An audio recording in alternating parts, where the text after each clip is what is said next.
का त्योहार नहीं होता, मेहंदी कुमकुम रोली का त्योहार नहीं होता, रक्षाबंधन के चंदन का प्यार नहीं होता। उस घर का आंगन सदा सुन्ना सुन्ना रहता है जिसके घर में बेटी का अवतार नहीं होता। गुड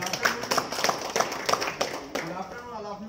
मैं जनार्दन दीक्षित बीएड प्रथम वर्ष का छात्र हूँ। आज मैं अपने साथियों के साथ मिलकर आज की युवा पीढ़ी को समाज की उस सच्चाई से रूबरू कराना चाहता हूँ जो ना तो आज कोई देखना चाहता है और ना ही सुनना चाहता है।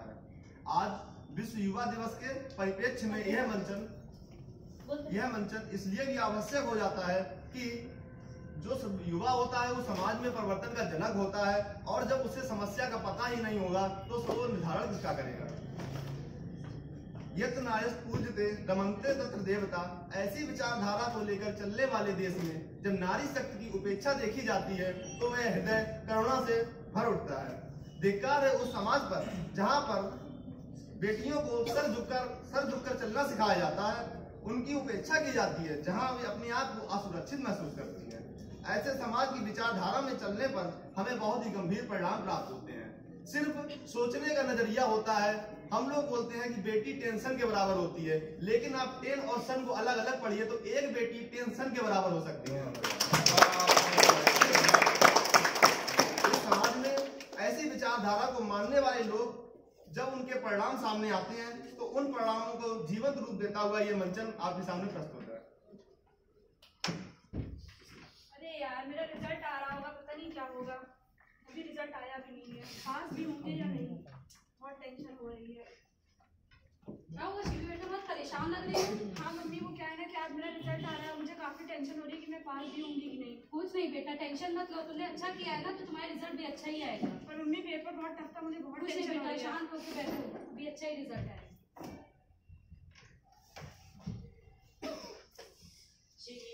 कहाँ हो तुम? क्या हुआ रमन? तुमने अपना रिजल्ट देखा? नहीं, अभी तक अरे देखो, तुमने टॉप किया 90% से कॉलेज में। क्या तुम सच हाँ, कह रहे मैं हो? सच कह रहा हूँ, ये देखो तुम रिजल्ट। अरे लेकिन ये कैसे हो सकता है? मैं कैसे यही है। टॉप कर अरे सकती इतना हूँ? शोर क्यों हो रहा है? आंटी जी मम्मी, नमस्ते। नमस्ते बेटा। मम्मी ये देखिए, मेरा रिजल्ट मैंने कॉलेज में टॉप किया, मेरे 90% नंबर आए देखा हैं। बेटा, मैंने कहा था तुम टॉप करोगी, देखा? कुछ नहीं बेटा, तुम लोग बात करो, मैं मिठाई लेके आती हूँ तुम्हारी।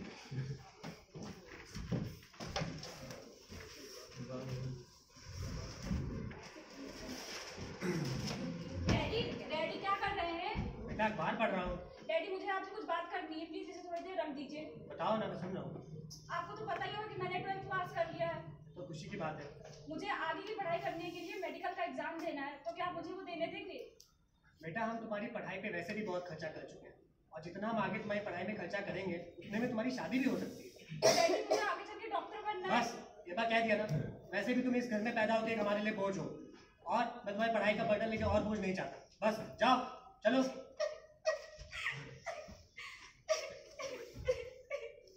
क्या हुआ शिवी बेटा, रो क्यों रही हो? क्या हुआ शिवी बेटा? मम्मी मुझे डॉक्टर बनना है, आगे बढ़ना है, आप लोगों का नाम रोशन करना है, मगर पापा मेरी शादी कराने पे तुले हैं। मुझे अभी शादी नहीं करनी है, आगे बढ़ना है, कुछ करना है आप लोगों के लिए। कुछ नहीं बेटा, मैंने भी यूनिवर्सिटी टॉप किया था, हम भी देखो यहीं कुछ नहीं, मैं तुम्हारे पापा से बात करती हूँ। मुझे आगे बढ़ना है, प्लीज आप मुझसे बात करिए। हाँ ठीक है, मैं तुम्हारे पापा से बात करती हूँ।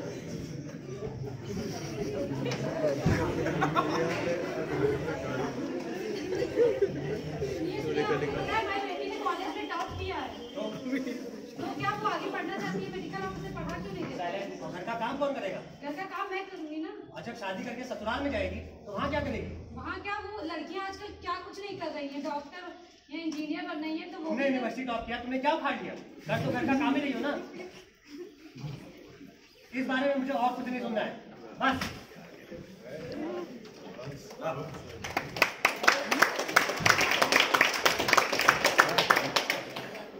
श्री की माँ।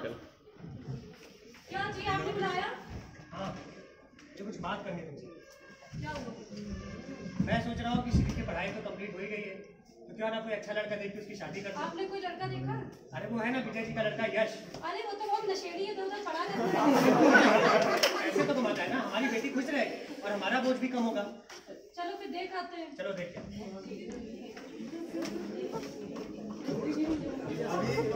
उस लड़की की शादी इस नशेड़ची से कर दी जाती है।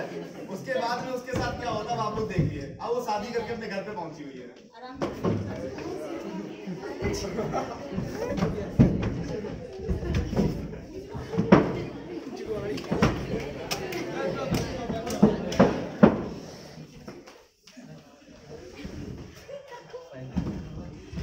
बना दो भाई। अच्छा पैक मेडल बना रही है अच्छा पैक बना ड्यूब का बना रही है ड्यूब का उसका भी पैक बनता है। पत्ते निकालो। नहीं बात नहीं करना है, कार्ड होने चाहिए।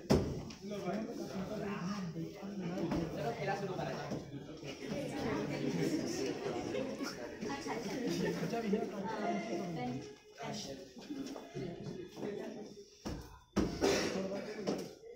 चलो भाई लोग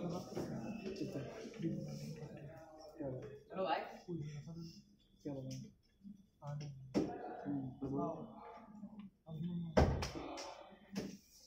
ये भी तो। तेरे पास तीनों वास्ता। अरे बादशाह के पास बादशाह नहीं आएंगे तो क्या गुलाम आएगा? शिवी, शिवी। अबे कैसी बीवी है तेरी? सुनती नहीं है तेरी बात बिल्कुल। मैं अपनी बीवी को कदमों तरह रखता हूँ। देखता हूँ। शिवी, क्या है? क्यों चिल्ला रहे हो? मैं तुम्हें कब से बुला रहा हूँ, तुम्हें सुनाई नहीं देता? आपको पता नहीं है कि का पेपर है? कौन सा पेपर है? कुछ नहीं होने वाला है, सब बेकार की बातें हैं। तुम मेरी गुलाम है, तेरी जगह मेरी कदमों में है। मैं आपकी गुलाम नहीं हूँ। जबान लड़ाती है। चल दूर हो जा मेरी नजरों के सामने से।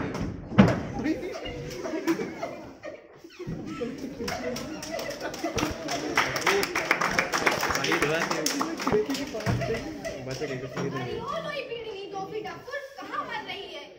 कदम कभी करूँ कितना काम पड़ा है, लेकिन इस लड़की को कोई फिक्र नहीं है। ना झाड़ू लगी है, ना पोछा लगा है। सामान बिखरा पड़ा है, शराब की बोतलें यहाँ पड़ी है। कमरा पसंद झुका पड़ा है, लेकिन इस लड़की को कोई फिक्र नहीं है। कहाँ है? क्या हुआ भाभी? इतना काम पड़ा है, कौन करेगा? आज गर्मी बहुत है और मैं थकी हुई हूँ, मैं सारा काम कर दूंगी। बड़ी है करने वाली। इनके पिता से एक एसी नहीं दी गई। जब शादी में दहेज में 2 लाख रुपए नहीं निकले इनके पिता से, लेकिन इनकी बिटिया को इतनी गर्मी लगती है। माजी आप डैडी को बीच में क्यों ला रही हैं? बढ़िया है पिता वाली। इनके पिता से इतना प्रोत्साहन है कि हमारे सर पे टक गए आके और बात करती है पिता वाली बड़े घराने की बेटे काम कर जाके। क्या यही है ये समाज जहाँ पर नारी को पूजा जाता था और अब उसका शोषण किया जाता है? अब शायद मुझे अपने जीवन में अंतिम पड़ाव पर पहुँचाना ही होगा। जो मैं नहीं करना चाहती थी, शायद मुझे अब वही करना होगा।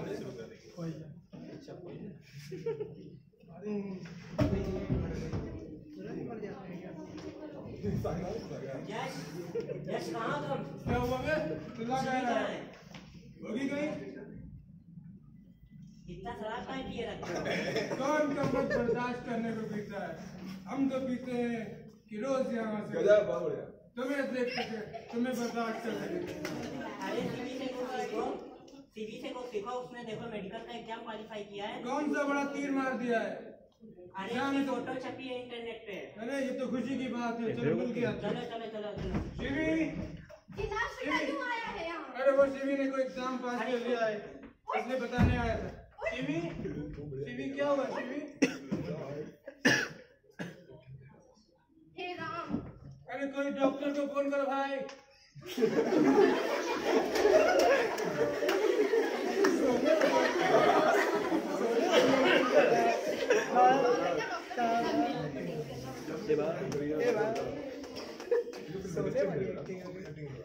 हेलो डॉक्टर जल्दी से रिएक्शन के घर पे आने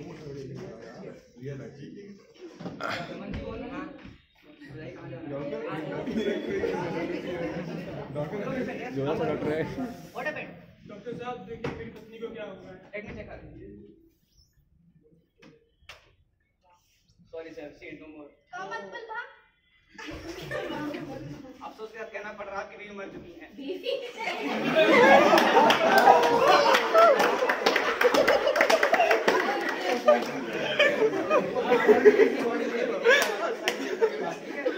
आपने मारा इनकी पत्नी को। कितनी अच्छी थी वो, कितना ख्याल रखती थी आप सबका। ये बात तुम्हें आज समझ में आ रही है? पहले तो शराब पी के कोने में पड़े रहते थे। अरे मैं तो बच्चा था, मैं नादान था। आपको मुझे समझाना चाहिए था। अब क्या बेटा जाओ इसके माता पिता को बता कर आओ। हेलो हेलो एरन खुशी लिखा हाँ अंकल जी, आप जल्दी से सीवी के घर पे आ जाइए। क्या हुआ बेटा? आप आइए तो सही पहले। अरे अरे आप आइए तो पहले। ये आपने बुलाया? बेटी के ससुराल से फोन आया था, उन्होंने हमें तुरंत बुलाया है। चलिए फिर पता नहीं क्या नाटक कटा दी उसके बाद। अरे आप ऐसा क्यों कह रहे हैं?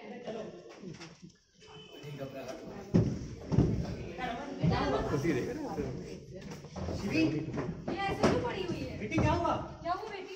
आपने संगत जी क्या किया आपने? कल हुई हमारा दिमाग खाती थी। ये आपकी वजह से इसे हुआ है। मैंने आपसे कहा था इसको मेडिकल की पढ़ाई करवा दीजिए। आपने क्या किया था? आपने आपको ऐसा भाई बेटी ऐसे छोड़ के मैं नहीं जाती। ये सब आपकी वजह से। अच्छा ही हुआ ना बला टली।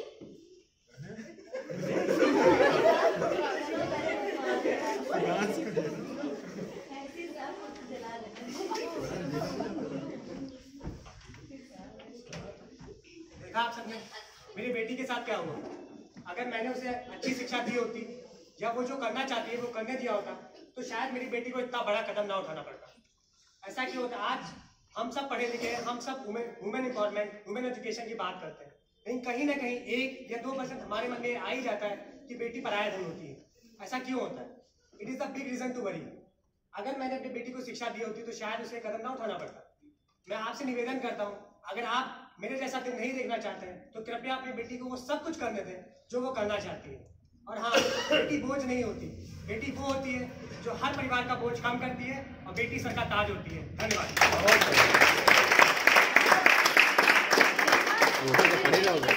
अगर मैं अपने पति से अपनी बेटी के लिए लड़ी होती तो आज मुझे ये दिन नहीं देखना पड़ता। तो मैं आप माताओं से यही सब निवेदन करना चाहती हूँ कि अगर आप ये सब नहीं देखना चाहते तो आप अपने पति से लड़िए और अपनी बेटी के लिए बात करिए। धन्यवाद, मैं यही कहना चाहती हूँ।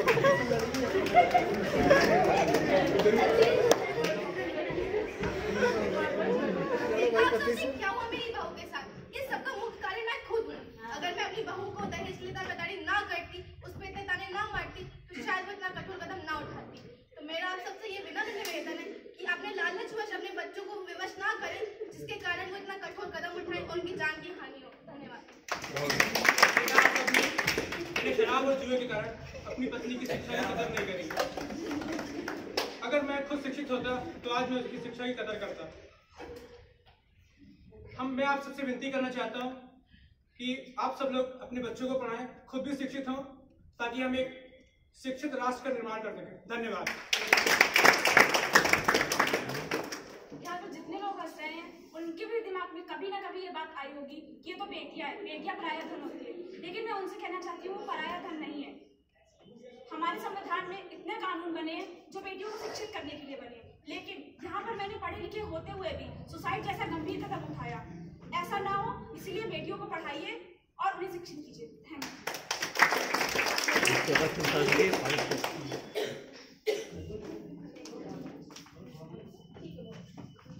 इसके बाद आपने देख लिया होगा कि एक बेटी को ना पढ़ाने से कितने लोग की जिंदगी संकटों से घिर जाती है। यहाँ स्किट करने से कुछ नहीं होगा, ये एक दिखाने का एक जरिया था आपको परिचित कराने का, लेकिन जब तक आप खुद से इसका साक्षात्कार नहीं करेंगे तब तक ये संभव नहीं हो सकता है। इसलिए आप लोगों को सोचना चाहिए कि बेटियों को अच्छी से अच्छी शिक्षा दें और ध्यान से देखने के लिए